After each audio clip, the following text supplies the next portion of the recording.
नमस्कार विद्यार्थी मित्रांनो, स्वागत आहे आपल्या सर्वांचे आपल्या आवडत्या गोपालम संस्कृत क्लासेस मध्ये, जेथे होईल तुमचे संस्कृत सुगम संस्कृतम।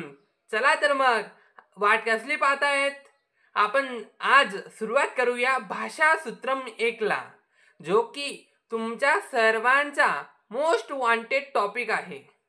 त्याला आज आपण सुरुवात करत आहोत। तर करूया सुरुवात। भाषा सूत्रम 1 आणि भाषा सूत्रम 1 जो आहे तो क्रियापदांसाठी आहे। म्हणजे काय, तर क्रियापद बनवायची रेसिपी। काय भाषा सूत्रम 1 कशासाठी आहे? क्रियापद बनवायची रेसिपीसाठी। तर ती रेसिपी आज मी तुम्हाला देणार आहे, जेणेकरून तुम्हाला क्रियापदाचे पक्वान्न बनवता येतील। बघा, आज आपण शिकूया। तर आपण नेहमी एक टेबल काढतो बघा, तो टेबल आज काय ते आपण समजून घेणार आहोत। तर तो टेबल आहे लट लकार। लट लकार वर्तमान काल। वर्तमान काल वर्तमान काल। ओके, म्हणजे लट लकारचा अर्थ काय आहे, तर वर्तमान काळ। वर्तमान काळासाठी आपण इथं प्रत्यय लिहिणार आहोत। ओके, आणि परस्मै पदम। परस्मै पदम। परस्मै पदम। अरे हे परस्मै पदम काय हो?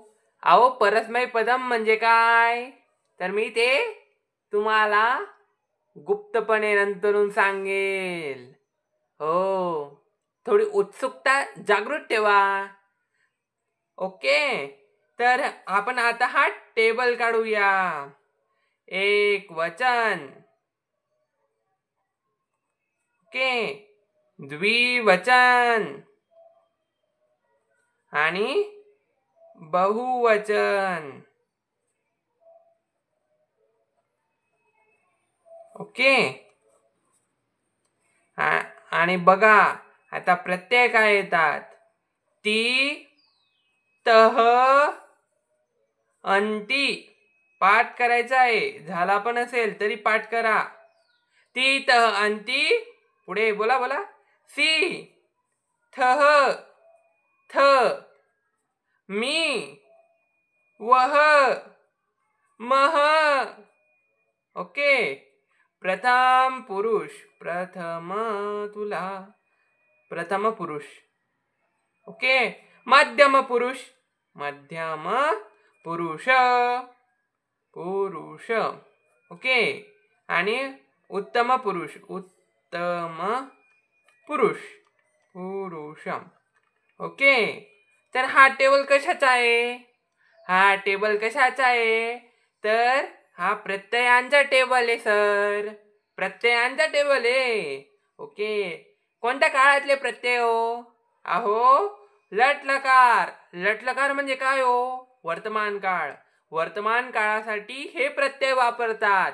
अच्छा, म्हणजे मला वाक्य वर्तमान काळात बोलायचंय। मी हे करतो, उठतो, बसतो, फिरतो, नाचतो, असं। तर ते मी हे प्रत्यय वापरून संस्कृत मध्ये लिहेल। वर्तमान काळासाठी हा टेबल आहे। ओके, समजलं। मग पहिली रो केव्हा वापरायची? जेव्हा आपण कोणी वेगळ्या विषयी बोलू, जेव्हा बोलणारा वेगळ्या व्यक्तीविषयी बोलेल। ओके, जेव्हा बोलणारा समोरच्या विषयी बोलेल तेव्हा मधली रो।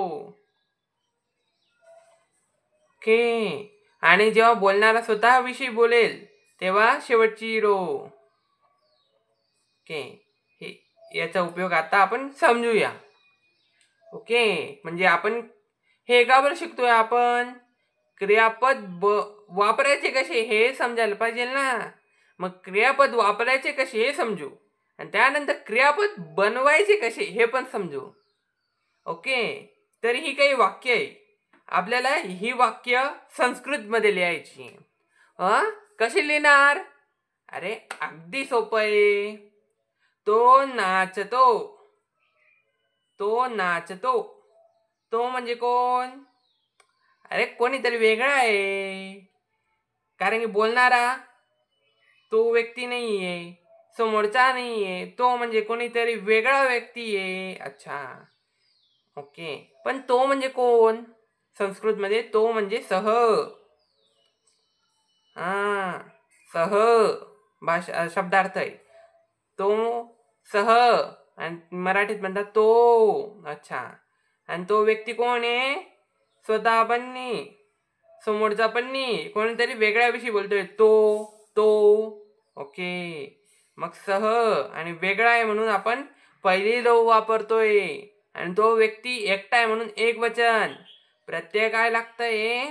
ती.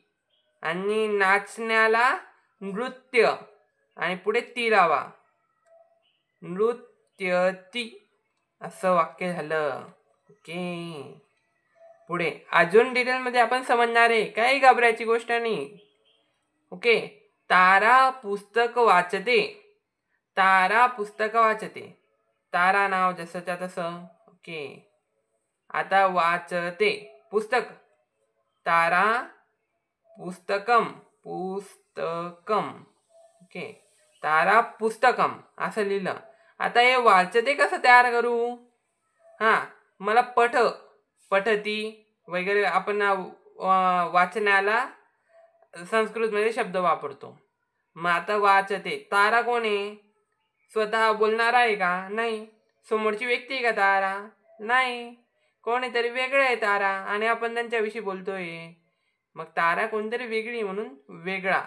ओके, पहिली रो वापरू. तारा एकटी आहे ना, एक वचन. मग आपण प्रत्यय लावू ती. मग पठ अधिक ती म्हणजे पठती, असं काहीतरी बनलं. तारा पुस्तकम पठती. ओके, पुढे बघू अजून. ते दोघे जातात. ओके, ते दोघेला संस्कृतमध्ये काय म्हणतात? तौ. ओके, शब्दार्थ आहे.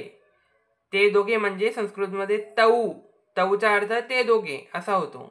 ओके, तौ ते दोघे, तौ ते दोघे.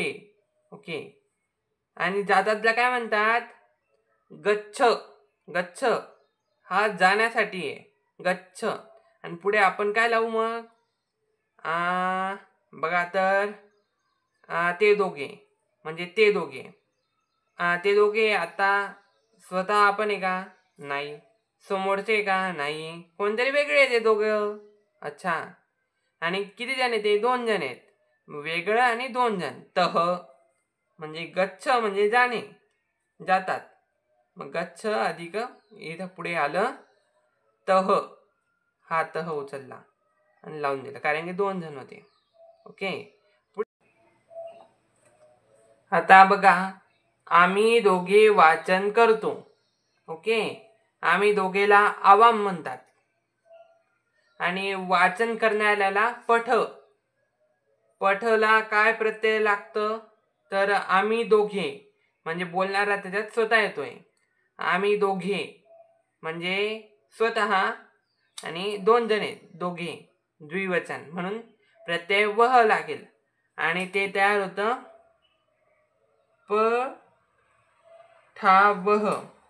हे पठावह कसं निर्माण होतं याच्याविषयी आपल्याला पाहायचं आहे, म्हणून आपण हे समजून घेतोय. त्यानंतर मी लिहिते. मी म्हणजे काय संस्कृतमध्ये? अहम. आणि लिहिते म्हणजे प्रत्यय काय लागतं बघू पहिले. सर्वात पहिले लिहिते, मी लिहिते, स्वतःविषयी बोलते. ओके, आणि किती जणे? एक, म्हणजे प्रत्यय मी लागेल. मग ते बनतं लिखामी. ओके, अहम लिखामी असं तयार होईल. अजून आपण बघू, तू गातोस. तू म्हणजे कोण? समोरच्याला बोलतोय आपण, म्हणजे तो समोरच्याची रो येईल आणि एक जण आहे म्हणून प्रत्यय सी लागणार आहे. मग तू गातोस, तू म्हणजे काय? त्वम.